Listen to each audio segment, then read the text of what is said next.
हाँ, हेलो नमस्कार दोस्तों। बलराज हिंदुस्तानी यूट्यूब चैनल के ऊपर आपका हार्दिक स्वागत। जैसे कि हम क्लास 9 के 1.1 प्रणाली के बारे में देखते हैं, जिसके अंदर क्वेश्चन है। पहला क्वेश्चन ये है कि क्या शून्य परिमेय संख्या है?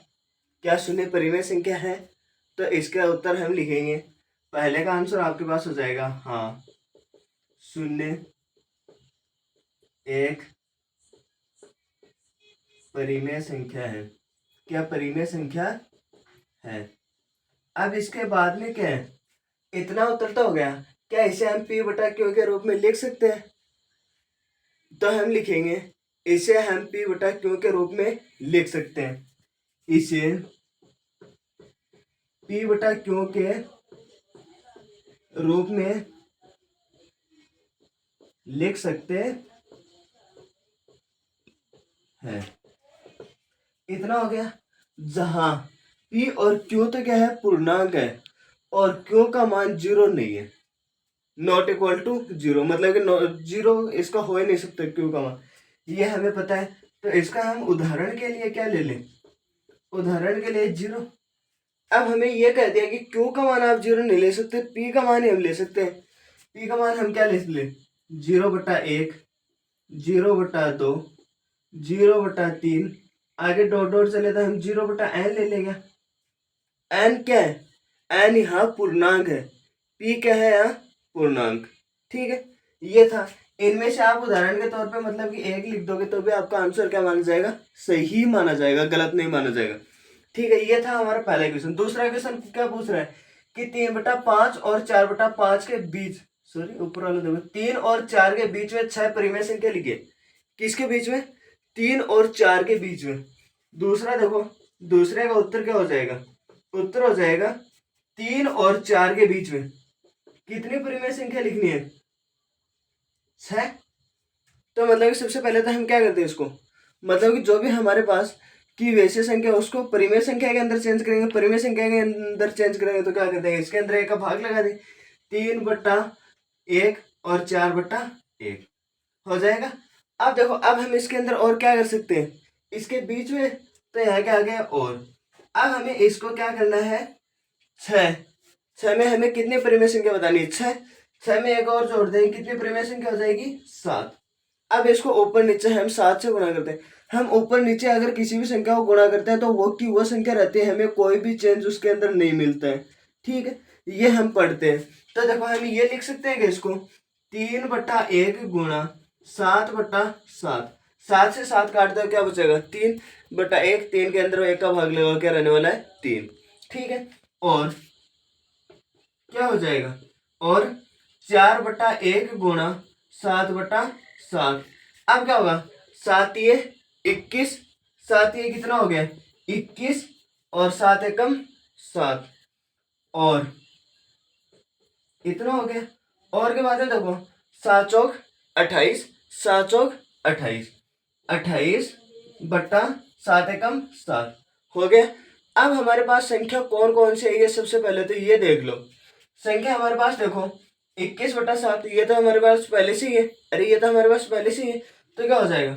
22/7, 23/7, 24/7, 25/7, 26/7 और 27/7। देख लो कितने आ गई, 1 2 3 4 5 6। कितनी परिमेय संख्या आ गई बीच में? 6।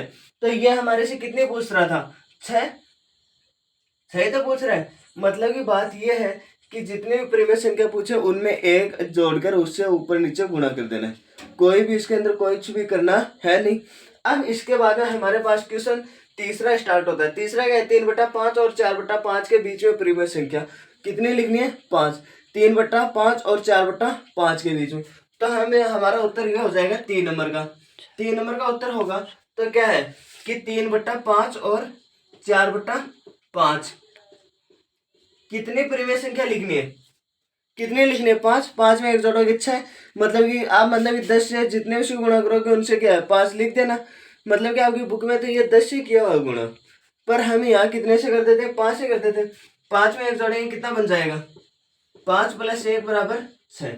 6 बन रहा है? अरे 6 तो बन ही रहा है। तो देखो हमारे पास कितनी परिमेय संख्या पूछ रहा है? 3/5 और 4/5। अब इसको ऊपर नीचे हम किससे गुणा कर दे, 6 से गुणा कर दे। हम 6 को 6 से काटेंगे, हमारे पास क्या बचेगा, वही बचेगा। मतलब इस बार हम परिमेय संख्या के अंदर, आपका ये भी एक क्वेश्चन आता होगा, परिमेय संख्या में क्यों नहीं बदल रहे। परिमेय संख्या के अंदर हमें पहले दे रखा है जिस संख्या को हम पी बटा क्यू के रूप में लिख सकते हैं, वो हमारे पास परिमेय संख्या होती है। और इसके अंदर वही क्या परिमेय संख्या में दे रखा है, तो इसको ऊपर नीचे क्या कर देंगे, इससे गुणा कर देंगे। तो गुणा करेंगे तो हमारे पास आएगा 3/5 गुणा 6/6। आगे क्या हो जाएगा, और 4/5 गुणा 6/6। अब इसके अंदर क्या होगा, इसको हम गुणा करेंगे तो हमारे पास आएगा 6×3=18, 6×3=18, 6×5=30 और 6×5=30 और अब इसका बाद क्या है, 6 का बड़ा 4 बार बोलने पर कितना आएगा, 24। 24 ही था रे, 24/6×5=30। मतलब कि हर में कोई भी चेंज नहीं, हर जैसा था वैसा का वैसा है। अब इसके बाद में क्या हो जाएगा, अब इसके बाद में हमारे पास देखो 18 के बाद में कौन सी परिमेय संख्या आ रही है, 19/30। दूसरी क्या होगी 20/30। तीसरी क्या होगी 21/30, 22/30 और 23/30। कितनी संख्या आ गई देखो, 1 2 3 4 और 5। कितनी परिमेय संख्या पूछ रहा था, 5। हमने कितनी निकाल दी, 5। आपकी बुक में क्या है, 10 से करना है, 10 से ऊपर नीचे गुणा करोगे आपके पास क्या बनेगा, 30 बटा और ये बन जाएगा 50। और इधर क्या बन जाएगा, ये बन जाएगा आपके पास 40/50। तो मतलब कि 30 और 50 के बीच में आप 5 परिमेय संख्या है, कोई भी लिख सकते हो। मतलब कि आपके पास कितनी परिमेय संख्या आ जाएगी, मतलब कि 8 परिमेय संख्या आ जाएगी। क्या 10 से करोगे तो 9 परिमेय संख्या आपके पास आएगी। और हमारे पास क्या है, 6 से गुणा करने पर हमारे पास कितनी आ गई, 5। और क्वेश्चन में क्या पूछ रहा था, यही पूछ रहा था। मतलब कि आप ये लिखना चाहो लिख भी सकते हो। अब उसके बाद में क्या है हमारे पास, क्वेश्चन नंबर 4 का, इसको चलो हटा देते हैं। क्वेश्चन नंबर 4 का क्या कह रहे हैं कि कथन को सत्य और असत्य बताना और कारण सहित बताना है। क्या बताना है, कथन को सत्य और असत्य बताना है और कारण सहित बताना है। कारण सहित बताओगे तो आपके पास क्या आ जाएगा, कारण सहित बताएंगे तो हमारे पास होगा कि प्रत्येक प्राकृत संख्या एक पूर्ण संख्या होती है। प्रत्येक प्राकृत संख्या, सबसे पहले तो हमें यह पता होता है कि प्राकृत संख्या कौन सी होती है। प्राकृत संख्या मतलब कि हमारे पास 1 से स्टार्ट होती है और पूर्ण संख्या हमारे पास 0 से। प्राकृत संख्या कहां से स्टार्ट होगी, प्राकृत संख्या हमारे पास, प्राकृत संख्या वो 0 से स्टार्ट होती है। 0 1 2 3 मतलब कि अनगिनत, जहां तक हम गिन सकते हैं वो होती है प्राकृत संख्या। अब उसके बाद हमारे पास पूर्ण संख्या की बात आ रही है। पूर्ण संख्या, पूर्ण संख्या क्या हो जाएगी, मतलब पूर्ण संख्या, सॉरी यहाँ प्राकृत संख्या 1 से होगी, पूर्ण संख्या 0 1 2 मतलब कि ये अनगिनत, ये होता है। अब इसके बाद में क्या है कि ये पूछ रहे हैं, हो जाएगा। अब इसके अंदर देखो कि प्रत्येक प्राकृत संख्या एक पूर्ण संख्या होती है, तो हम इसके अंदर लिखेंगे सत्य है कथन। क्या है, पूर्ण संख्या होती है। क्या है, प्राकृत संख्या पूर्ण संख्या होती है, क्योंकि पूर्ण संख्या में 0 से स्टार्ट होती है और प्राकृत संख्या में 1 से। तो मतलब कि हम यहाँ कथन लिख देंगे सत्य। अब इसका हमें क्या देना है, कारण भी देना है। तो पहले में लिखेंगे 4 में पहला सत्य। अब इसका कारण लिखेंगे, कारण क्या है कि पूर्ण संख्या के संग्रह में ही प्राकृत संख्या होती है। ये हो गया। क्या है, पूर्ण संख्या के संग्रह में ही प्राकृत संख्या होती है। ये था हमारे पास पहला। अब इसमें दूसरा क्या पूछ रहा है कि प्रत्येक पूर्णांक एक पूर्ण संख्या होती है। पूर्ण संख्या कौन सा, पूर्णांक। पूर्णांक की बात में, पूर्णांक क्या होता है, पूर्णांक के अंदर हम जो भी संख्या लिखेंगे वो धनात्मक और ऋणात्मक भी होती है। धनात्मक मतलब कि प्लस के, और ऋणात्मक माइनस, ये देखो 4 -3 -2 -1 0 1 2 3 4, मतलब कि ऐसे क्या है, ये एक संख्या रेखा के ऊपर आपके पास दर्शाई हुई मिलती है।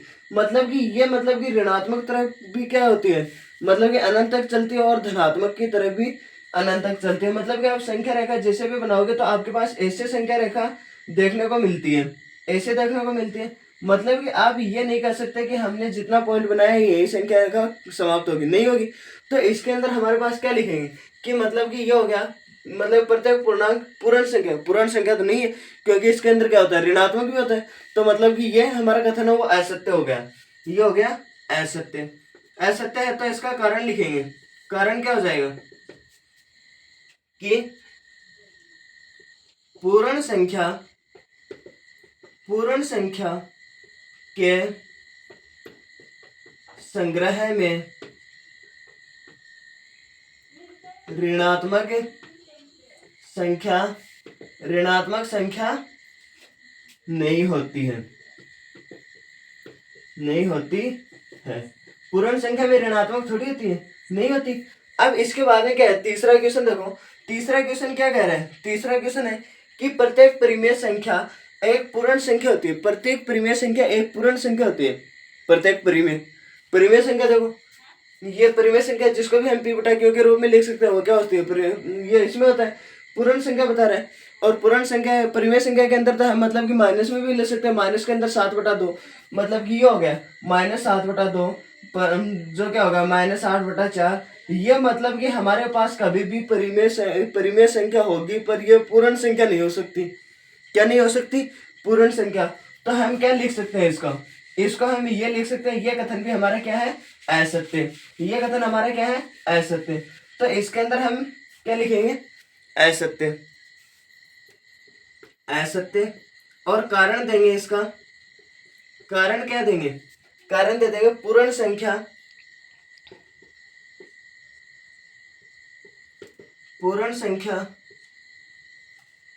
परिमेय